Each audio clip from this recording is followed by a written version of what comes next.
More medications, less health. Something's broken. Traditional medicine manages symptoms, but true healing addresses root cause. I'm Josh Rimini, pharmacist turned healer. At Beyond the Pills, we merge ancient wisdom with modern day science to inspire you through stories of transformation, practical trainings, and holistic healing. Join me and other practitioners as we guide you towards vibrant health, body, mind, and spirit, and move beyond symptom management into true healing. Hello. Welcome to this episode of Beyond the Pills. My name is Josh Rimini, pharmacist turned healer. And today we're diving into the world of physician well-being with a truly inspiring guest. Our guest today is Dr. Mary Leung, a board-certified physician in internal medicine. She's in medical oncology and hematology, as well as a certified life coach. Dr. Mary knows firsthand that the stress and burnout that many physicians face. After years of working late nights and weekends, she discovered the transformative power of life coaching, which allowed her to reclaim her life and time. Now, through her platform, Shining with Gratitude, MD, Dr. Mary helps other physicians regain control, find their joy in their work, and create a balanced life. She's on a mission to guide physicians from feeling overwhelmed to rediscovering their passion for medicine through mindset shifts, gratitude, and celebration. Dr. Mary also recently co-authored the book Made for More 2, where she shares her journey alongside other doctors who have chosen to practice medicine on their own terms. Get ready to be inspired as we explore Dr. Mary's story of resilience and transformation and learn how we all can move beyond burnout and into a life of purpose and gratitude. Welcome to the show, Dr. Mary. Thank you so much, Josh, for having me today. This is exciting. When I saw you and I read your bio and I saw you becoming a guest on the show, we've got a lot to talk about because of my history with burnout, transformation, even my own cancer journey. So let's just get started, shall we? Yeah. Can you share with us like these defining moments when you realized, especially in life coaching, like talk to us about your story, like your burnout, because we've had conversations on this podcast before, and we're going to continue to have more around. It's not only the evolution of healthcare, but it's the evolution of practicing medicine and practicing these things, because it is a high burnout field. And we've had conversations on burnout. So I want the guests to hear your story on how you got to where you are and what we're going to be talking about today.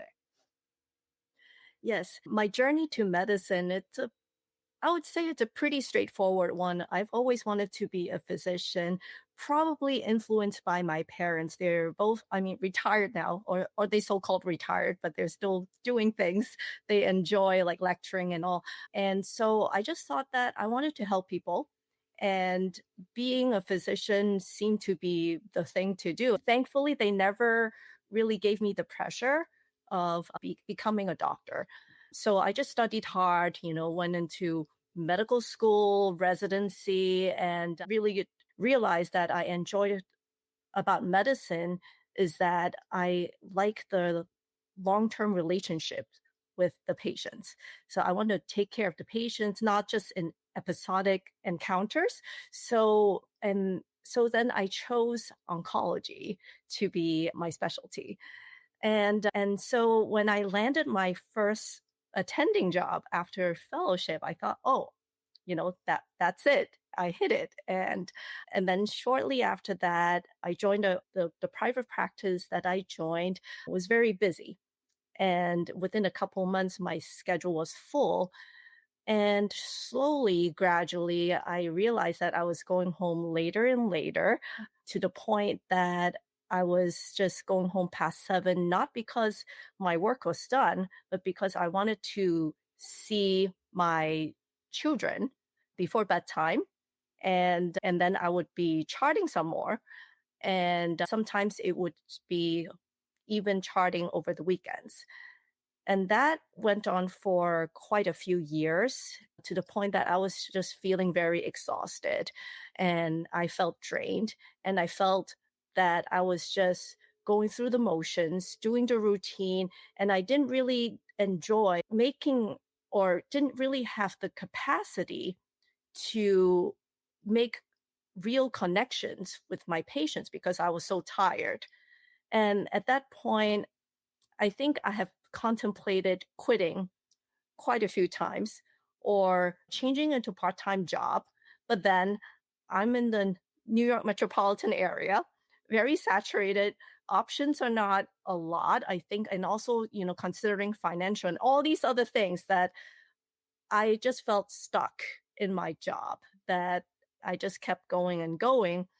And fast forward to the pandemic.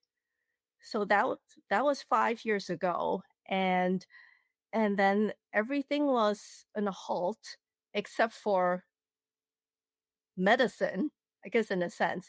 I mean, I wasn't in the first line of defense for COVID, but we still have to take care of our patients. We try to schedule a lot of patients later on or avoid them from coming in if it wasn't an urgent situation, but there's still some cancer patients that we had to treat. So I ended up seeing a third of the number of patients that I would normally be seeing. And all of a sudden, I was going home by 4, 5 o'clock with everything done. And that was amazing. I mean, I didn't really want to have the pandemic, but I always believe that, there's always something good coming out of something bad. And so then I had time to do other things. And I thought, what if I could do this on a regular basis, even when I would be seeing all, the full load of patients? And that's when I discovered and had time to discover what life coaching was. Before that, I had no clue. I thought coaches were just for sports. And then I thought, well, it makes sense, the life coaching. I wanted to learn more about it. So I joined a group coaching program for women physicians. And shortly after that, I also wanted to had a deep dive about life coaching, so I joined a certification program shortly after that. And so in the meantime, I was working in my program with a coach about just being more efficient or going home on time because I realized that was the biggest obstacle for me enjoying life and enjoying practicing medicine because I was so drained from just working almost nonstop.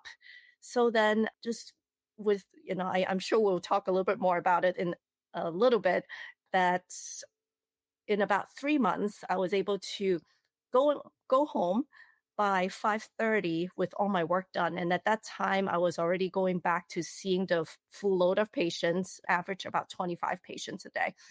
And that felt really wonderful. And I was able to connect with not just my patients again, but also have better relationship with my family, with my kids, with my husband. And I felt like a human being again. And I felt like I could really, have more control back. And yes, nothing is perfect, but that's okay because we're not perfect. And I just feel like, well, what if I can just share this with other physicians? Since now I have time to do it and I have the mental capacity to do it. So that's how I founded my company, Shining with Gratitude MD, because I'm just so grateful for what has happened to me and what has become of me. And I'm sharing with other physicians. So hopefully they get to also enjoy life and enjoy medicine again. I love that. The stories are the the formula generally is like the same, right? You go I always ask this because I've mentored and precepted 3 or 4 pharmacy schools in our day. And I asked pharmacists the same questions, like, why did you get into pharmacy? Why did you get into healthcare? And the first thing they say is, I wanted to help people, right? We want to help people. We genuinely want to help people, right? And Yes. we go through school and we go through all the science and we go through all the residencies and all the da da da da da.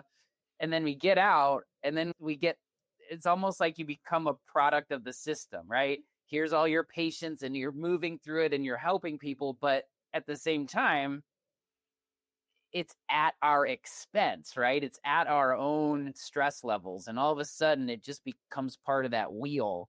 And then you have that aha moment of like, this doesn't, the fortuitous component of COVID, right? Along with this isn't working.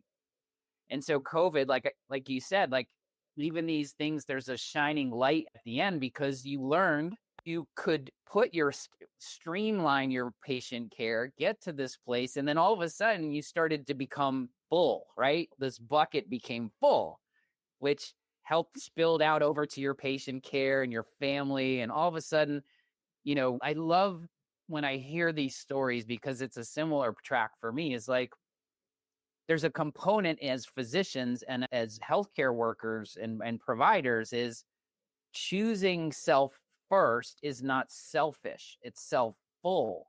And that's what my friend has told me. My friend Brent Perkins has coined that phrase for me because it's not selfless, it's not selfish, it's self full. And you created that within yourself. And then of course, the A type personalities that we are, it's like, hey, you wanted to learn more, but then you dove right in. Like, I want to be certified. So, and then you felt compelled to help other people, right? It wasn't just your journey of, oh, I learned life coaching and I learned to put my self care in front of all of the things I do, and it helped me. But there's this thing with wellness providers, the same formula, right? You help yourself, you heal yourself, and then you're compelled to heal others in your own way, right?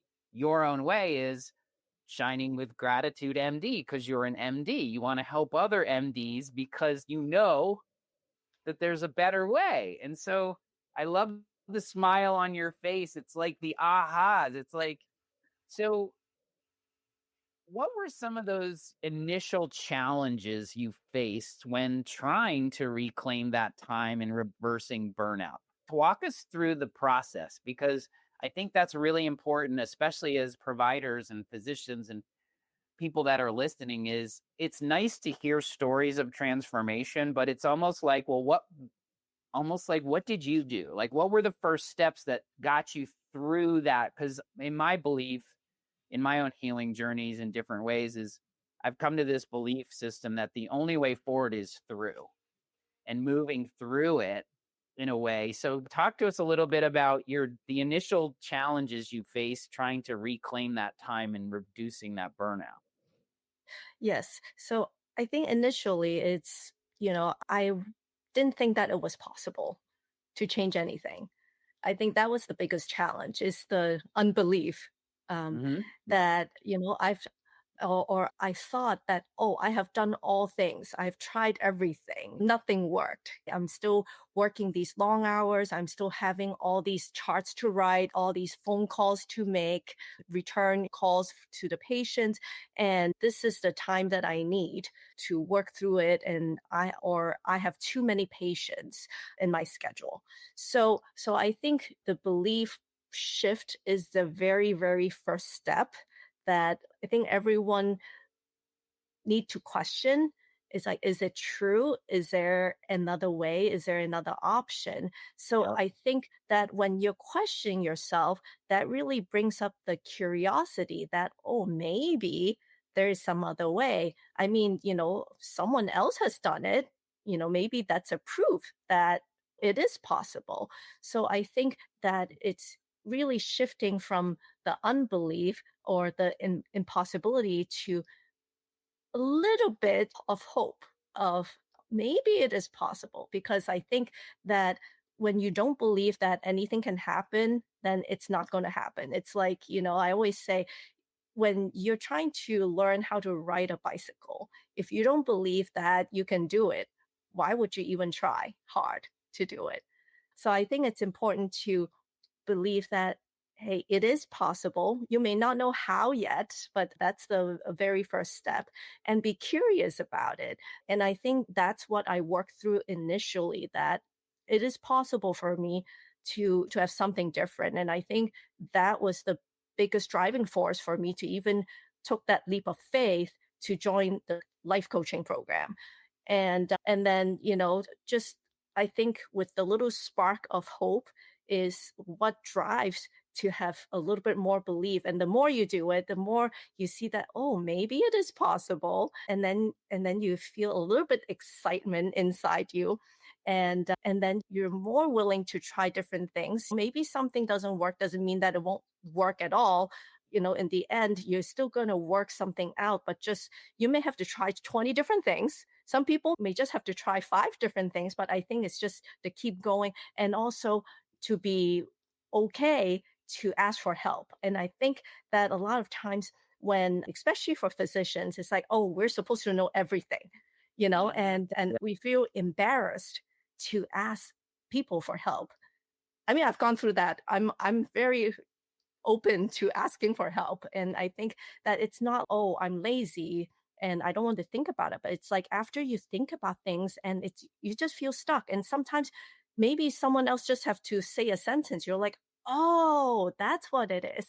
And I think that's what coaching is about too. It's really for someone to guide you to think of things differently and to use another angle, and you figure it out yourself. It's just you just need some guidance to say, oh, this is how you can do it. And I think a lot of it is really how you think about the situation. Because if you're not conscious of what you're thinking, then you may just go with your default thinking and believe that's true. So I think it's just so important to really examine yourself and question what you're thinking and to ask yourself, are there other ways to think of it? Because how you're thinking of things really affect how you feel. And of course, we human beings are emotional beings, and what we do and how we act are really influenced by how we think about things.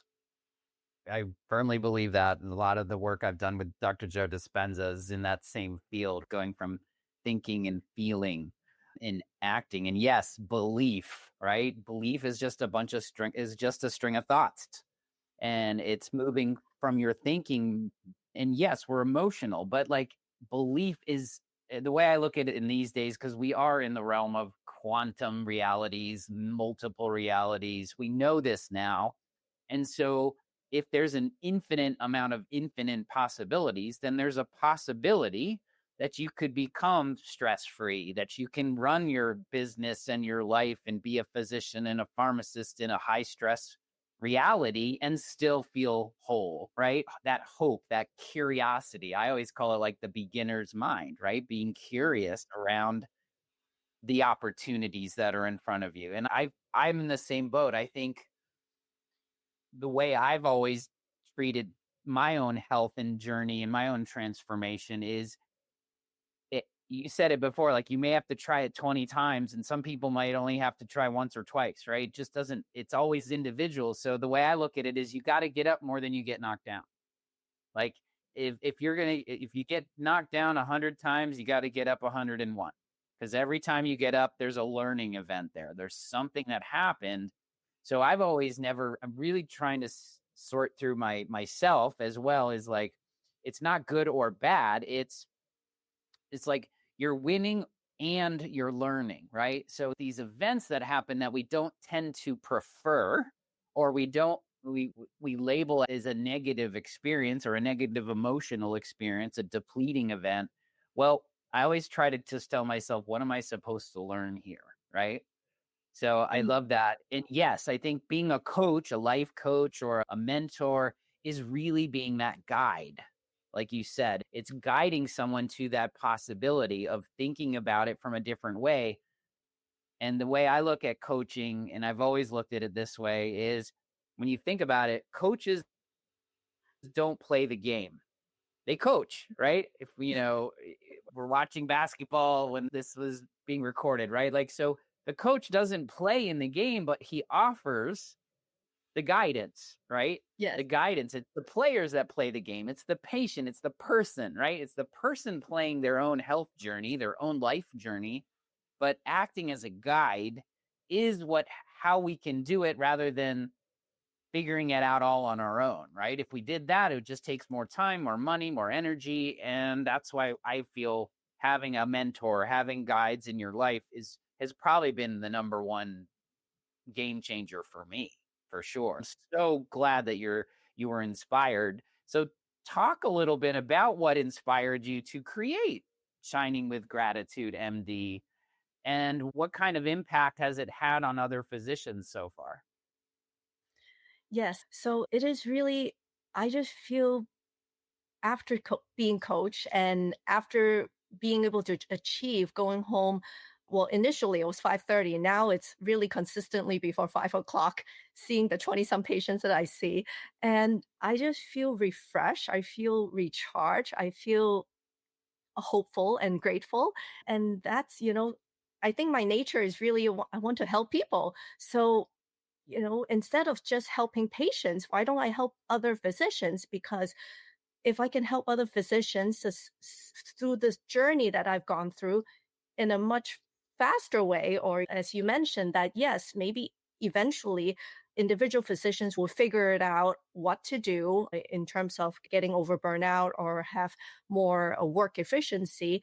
But with a coach, it's just a faster way and a more direct way to figure things out. And when you feel better, when you have more time to for yourself and for other people, you have more capacity to really have that care and that love, that kindness that to give out to your patients. And I think, it's like there's that unspoken language. When you go into a patient room, you can immediately sense that, oh, that patient is anxious or angry or happy, or whatever the It's emotion energy. is. It's energy.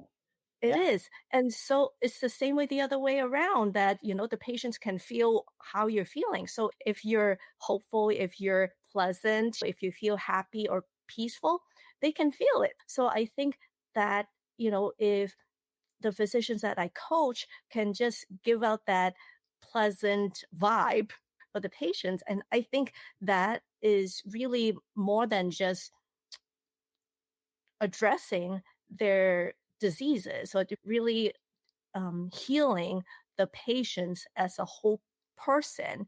And I think that's really what medicine is about. And I think that's what I want more physicians to have, and not just be going through the motions, the routine, and treat practicing medicine as just another job. And I think that will also, with having more joy in life and in medicine, is just you'll also stay in medicine longer and not having that mentality of, oh, I just want to leave this job. And so I think that that's really what inspired me to do it, because it's like, hey, I did it and I'm so much happier now, and I'm so grateful for what has happened to me, that I want to share with other people. And also within my own medicine practice, is that I find myself just having more joy. Yes, oncology, it can be challenging, and there are times that are very, I would just say, not so happy times, when especially when patients have progression of their disease, or when I have to talk about hospice or end of life discussions. At the same time, is I always find a way to give hope, for the patient. It's not an unrealistic expectation, but just more to say, hey, you're not alone. You're here. We're guiding you. And I think that, especially for the anxious patients, that usually after we speak in our visit, they feel so much better. They feel less anxious, because I'm just truthful and honest, and I speak from my heart. And I think to have that connection is what I did not have a few years ago, just because I was just so drained and burned out.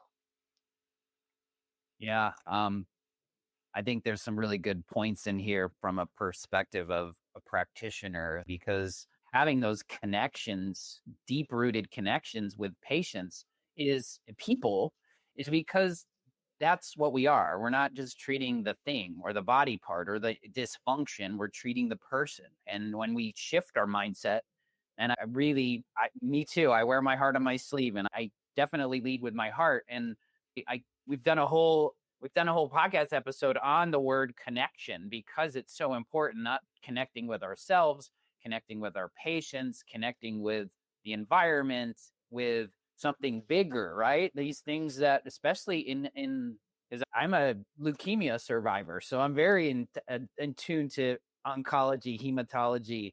And when I was 16, I had acute lymphocytic leukemia, and I went through the whole process of chemotherapy, radiation, everything. Mm, And the connection with the nurses and my oncologist, who I'm still friends with today, was what I remembered most. Of course, it was mhm. a journey and there was a lot of harshness and a lot of like just sickness and moving through it.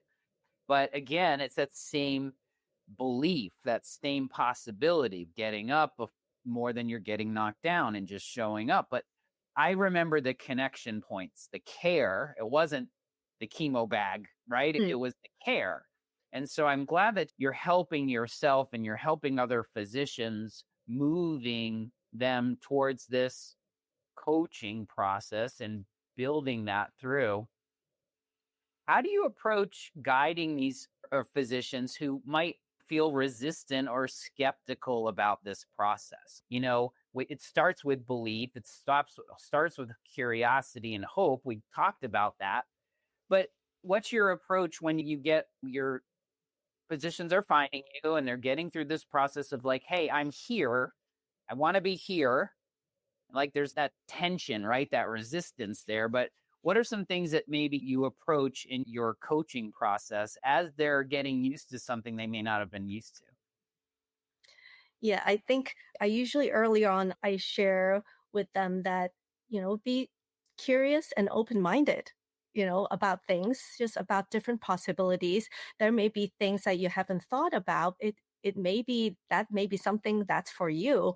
So I think with that attitude, it just opens up a lot of doors that, then the physicians are willing to try different things. I mean, most physicians are smart people and they've tried really a lot of different things even outside of medicine. So I think the first step is really just to be curious so you can question what you're doing. It's and then also open up to say that, okay, maybe I can try different possibilities or different options of doing things, and also to be open to see examples of what others have done because they are proof that, hey, something can be done. It's like leaving work on time or at 5 o'clock after seeing 20 some patients. It is possible. You don't necessarily need technology to help you. Like, yes, some people can use AI for their scribe,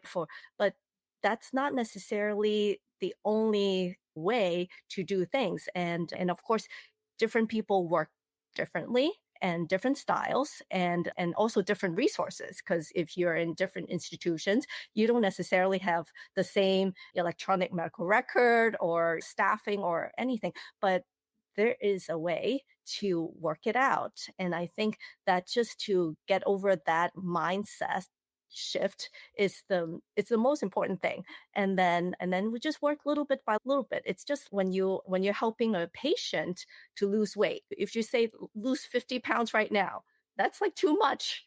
It's too much for them to even fathom how that's going to be possible. But if you talk about how about lose 1 to 2 pounds a week? Then most everybody will say, yeah, that sounds doable. So it's the same with coaching physicians. Okay, say if there is the problem, just like I did with going home or working the extra hours that you were not really compensated for.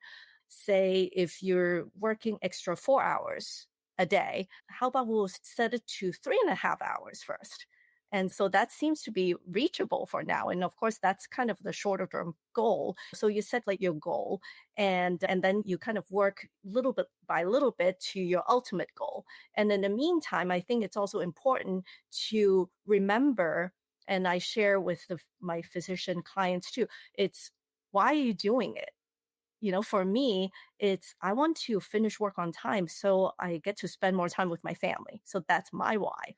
So for other physicians, they may be maybe like they want to go to their yoga class or something else. So I think it's just so important to remember why you want to do it. And because that you have to remember throughout the day, that's like, okay, So let me get back to trying different things, doing different things, and make it work somehow. Yeah, I love that. And you beat me like not to the punch because I wanted to talk about mindset, and that's what you said. Like, it really is about perception. It's I've heard you say more often on this conversation of like having 2025 patient load and being full at the end of the day and being happy and being joyful. And so a friend of mine has reminded me around just simple phrases that we can say to ourselves, and one of those to me is like, instead of saying I need to or I have to, you say I get to. I Yes. get to do this, right? I get to see 20 patients a day, and the perception of changing their lives in little micro moments is exactly how we train our patients to move into lifestyle changes. And to me, that means like if you're doing your own self care, I actually put it in my work calendar. So my self care routine is in my work calendar because I'm in the business of helping people be well. And so instead, for me, it's easy to frame it up like, oh, I'm going to work by doing my meditation and doing my self care and changing my perception and doing my journaling because I teach people how to do that to help themselves. So I love how you're like, reminding us all about the micro moments, these big things that are on the side of things. But it's like, no, just show up. Just show up. Mhm. Just do a little bit. Like change one little thing and see how that builds. Cause that's really how transformation works. It's this one big, huge event, but a lot more often than not, it's the micro moments that stack up and add up. And those are the easy things to do, right? It's, oh, just take 30 minutes that you would normally do this and shift it over here to something that's more regenerative for you. I love that. Yeah, I agree. And I think that the concept of or the belief that I have no time, it's a very questionable one. And I've started to question it. It's like, We is all it have the true? same amount of time, is what I say to people. We all have the exact amount of, in this Right. reality, in this time space reality, we all have the same amount. So we're choosing, right? Yeah. Exactly. It's like, what do you choose to do? It's like, how do you prioritize your life? As you mentioned, I think it's so good that you plan in your calendar to have the self care routine. And I think for me too, it's like I always try to do my exercise. I mean, maybe at different times, but it's usually after work that I do my exercise at home. I always have my meditation time, my quiet time. And I think those are important things because if I tell patients to do these things, I better be doing it myself. I better be the one believing what I'm preaching. So I think, I always share with patients or physicians, it's like it's what I believe and what I practice. So otherwise, it's like I'm just making things up myself. So I think it's just so important. But the self care routine, I think it's so important. I'm still working on the sleep part. I think I have a sleeping doctor friend that she recommends 7 hours of sleep. I'm not quite there yet, but at the same, maybe 6.5 hours now, but I do feel rested. I think part of it is because of how I feel, emotionally, because I feel, as you mentioned, full. I feel, and I choose to feel grateful. I choose to be content. And it's really about how we think about things.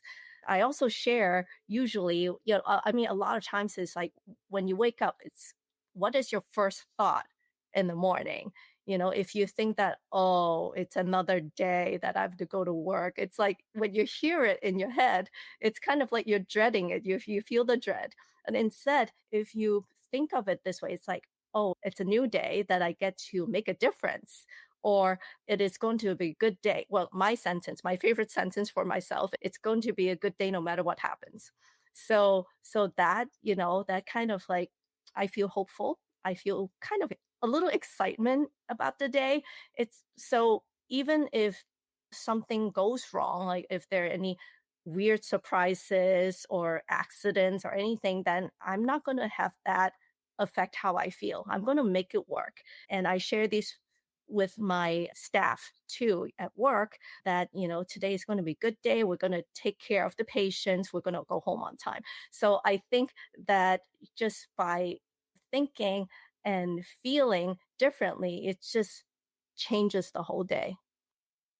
You said you co-authored a new book, right? Yes. Yeah. Made for More 2, it's a book I co-authored with 17 other physicians, and it's compiled by Dr. Una Choku, and or Dr. Una for short. That's how she likes to be called. So this is a book about our own journey. So there are different doctors, including myself, just talk about how it is possible to practice medicine in your own terms. So there are physicians who are having their own private practices. There are coaches like me, someone who is selling their own products. And it's just about our journey, about how even in this world of healthcare that needs a major overhaul, it's not like you have to wait till something big happens in the macro system, but individually, it's possible to do something different. And just we talked about earlier on that yes, a lot of physicians are burned out, a lot of physicians are overwhelmed. Most physicians are employed physicians, including myself. And maybe that's the thing that you want to keep. You don't necessarily have to all of a sudden go start your own private practice if that's not something that you want to do. But at the same time, is it is possible to carve your life in a way that you want it to be. Just slowly, gradually, as we talked about, just little by little, you have a vision as a future you of what you want to be like, and you work backwards to see, okay, these are the steps that I'm taking to make it your dream life, and also probably dream business or practicing in medicine. So because this is very, it's a unique collection of our own journey, so I really encourage everyone to read it, even non-physicians. No, I think, and it's important because we learn through story. Hmm. And when we can attach to stories and seeing how other people have done it, right? That's a beautiful way to learn about discovery. So where can people go get the book? Amazon, and it made the best-selling list. Nice. So best-selling list on Amazon, made for more too. Go ahead and grab it. What's next for you and Shining with Gratitude MD? I would say that I'll continue to help more physicians in our one-on-one coaching program. And I'm still working full time. So I'm doing both, but I enjoy doing what I'm doing. And maybe in the future, it may be something different. I may offer something different. I haven't thought of it yet, but I'm happy at where I am at right now and making connections, making new friends, and just spreading the word to let other physicians know that hey, charting does not have to be a life, and the in basket task can be done on time. And there is a way to practice medicine the way that you want to be. And before you think about quitting your job, I think that if you really want to leave your job, you leave it in kind of a more, don't leave it because you're angry or in any of those unpleasant emotions, but really analyze the situation and see what you can do about it first to see what you can improve before you say that, oh, I'm leaving. Or, you want to leave because of a better opportunity, not because you hate the job or something like that. So I think that is what I want to convey and want to spread the word about, especially for physicians. And I think in my medical practice, I just want to continue to see the patients and spread the joy, in especially in the field of oncology, because I think that with serious diagnosis, there's always hope for something. Even if there's no hope for a cure, there is a hope for being comfortable. There's a hope for connection, and I always learn something every day, even from my patients. And I think my attitude of learning and growing every day, just like you mentioned earlier, is just so important because we're never too old to learn something unless you label yourself to be. So I think that being able to learn something new and just applying it to life, it's just what I guess being on earth is about: the connection, the learning, the growing, the collaborative effort of making life better for other people. So I think that's what I want to be my life to be like. Oh, it's great.